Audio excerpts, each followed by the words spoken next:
How to secretly view Snapchat messages.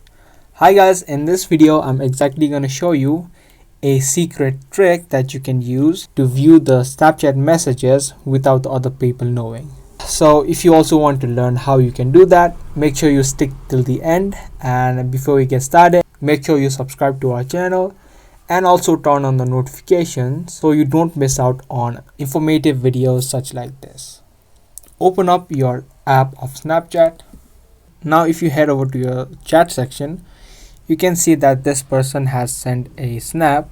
Now to view it secretly, all you need to do is slightly tap and hold on the person's chat and then swipe it to the left.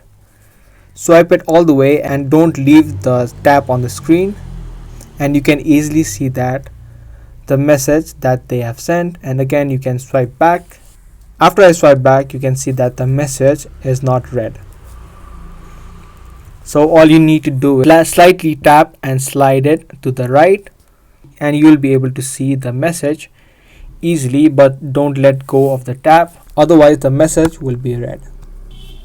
So I hope you guys found this video to be helpful. If you did, don't forget to give this video a thumbs up, and I'll be back soon with more videos similar to this. Thanks for watching.